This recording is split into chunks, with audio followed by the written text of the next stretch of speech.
what punishment was like for Vikings.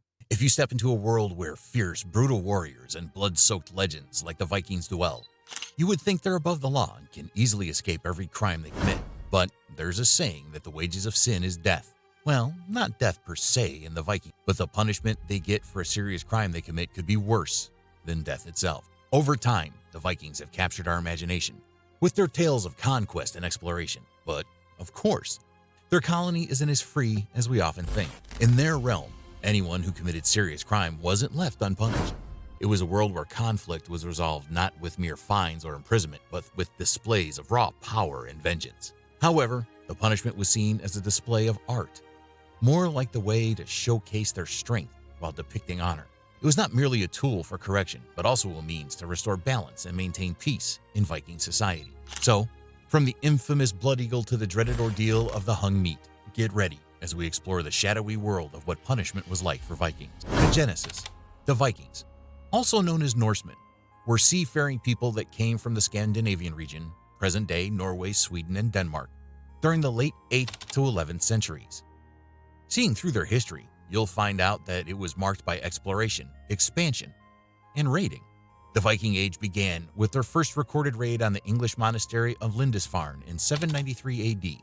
Driven by a desire for wealth, land, and adventure, the Vikings established a reputation as fearsome warriors and skilled sailors. They swiftly expanded their reach, venturing as far as Greenland, Iceland, and even North America, long before Christopher Columbus.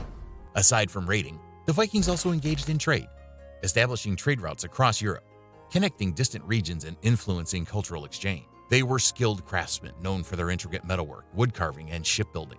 The Viking era began to decline in the 11th century due to various factors, including diminishing resources, internal conflicts, and pressure from Christian kingdoms.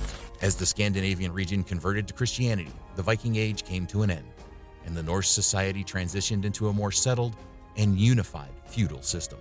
The origin of how the punishment came to be. In pop culture, the Vikings were commonly referred to as the uncivilized savages, but they were a complex society with a well-defined judicial system, even though they didn't have a formal belief system. One of the things they were known for was called the Thing, or a Thing, which served as a governing assembly at the local level. This assembly was responsible for resolving disputes, maintaining peace, and controlling violence during these periodic gatherings meant to solve problems. The gathering of the Things was often led by the king, and during the gathering of things, all free men and Vikings would come together in their communities to enforce the law. Each of the things had a law speaker who knew everything about the law. After the recitation, the law speaker and the local chieftain would judge and settle the cases of dispute after hearing. In the Viking Age, the influence you had in the community determined how much weight your words carried during important matters. So, although all free men of the community had a say, things were often influenced by local powerful families who likely held significant dominance over the proceedings. At this time, taking responsibility for one's actions was highly valued, and if someone committed wrongdoing, they had to admit it before the assembly. Interestingly, killing someone in their sleep or stealing was seen as dishonorable, while killing someone openly in battle as an act of defense was considered honorable. So, the Vikings then had a higher chance of getting away with physically harming someone rather than stealing their belongings. A fatal walk. In our modern society, there are clear distinctions between different types of killing, such as premeditated murder, intentional murder, and manslaughter. However, in Viking law, the lines weren't as clearly defined. Killing someone without fair warning was considered a despicable and monstrous act, while engaging in a duel and killing someone after challenging them in public was seen as honorable. Even in cases of accidental killings or manslaughter, one had to take responsibility for their actions and not flee. They were expected to obey the council's decision and pay the compensation imposed for the offense. But if someone was caught murdering another person in their sleep or without any warning, the consequences could be severe. They might be subjected to a punishment known as the fatal walk. The fatal walk was reserved for high-profile murderers and was truly horrifying. The executioner would open the prisoner's belly, allowing their guts and their intestines to spill out. Somehow, the person would remain alive, enduring hours of excruciating agony. They would then be forced to walk to the execution site, often a tree, with their spilled guts trailing behind them. If the prisoner was lucky, they might die during this ordeal, bringing an end to their suffering.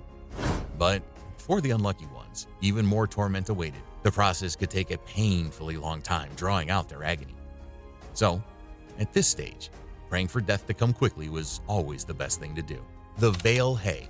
According to the sagas, if someone was caught stealing, it was actually preferable to be killed for it rather than facing other forms of punishment because the alternative methods were even more painful. Capital punishment was not defined by a set of rules among the Vikings. Sometimes it resembled a makeshift court, where villagers would construct gallows to hang the guilty party until death or simply cut off their heads.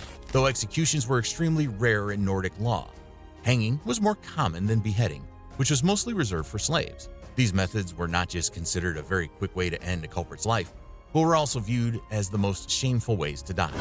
The reason for this perception came from the Norse belief in Valhalla. According to their beliefs, dying in battle with a weapon in hand was necessary to secure an honorable place at Odin's table in the afterlife. Those who didn't meet this criterion, like thieves or individuals executed by hanging, were unlikely to reach Valhalla and were believed to end up in a realm of evil and death known as hell. However, if the assembly decided to punish someone differently, they might subject them to a form of torture known as veil hay. This experience would reduce the guilty person's status and reputation while they were still alive. Hung meat. Imagine having to walk past a butcher shop and glance at the meat hanging there, right? Well, that's where the hung meat punishment originated from. It's just exactly what it sounds like. Meat hanging by its tendons using hooks, just like in those old-fashioned butcher shops you'd find in the countryside. In Scandinavia, they took this punishment to another level. Instead of using ropes to tie the ankles of the wrongdoers, they would employ knives to create holes in the victim's tendons. Then they'd pass a rope through those holes and string them upside down, just like hanging a rope. The crazy part is that the people who suffered this punishment were still alive and had to endure the whole ordeal.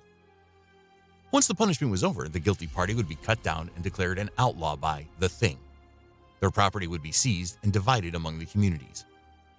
Now, these punishments were extremely rare and only used by Vikings in extreme cases. Blood Eagle. This is one punishment that was reserved for the rarest of the rare escapes, just as gruesome as it sounds. The story of the Blood Eagle it's a well-known story involving Ragnar Longborough, a prominent Viking leader.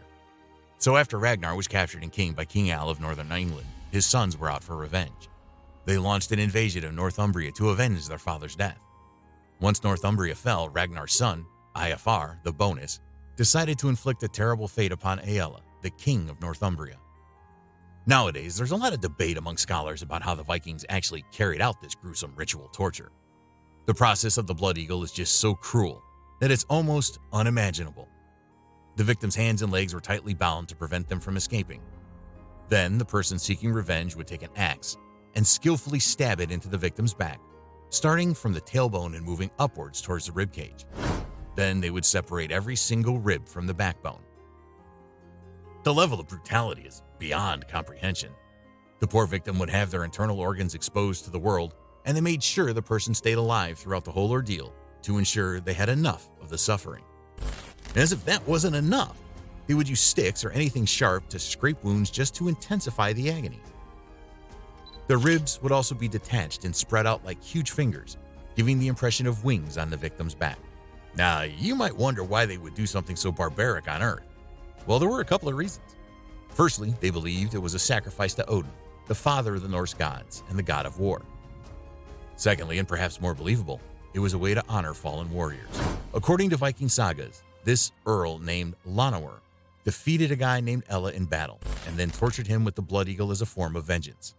So, you see, there was some form of motivation to such a harsh punishment.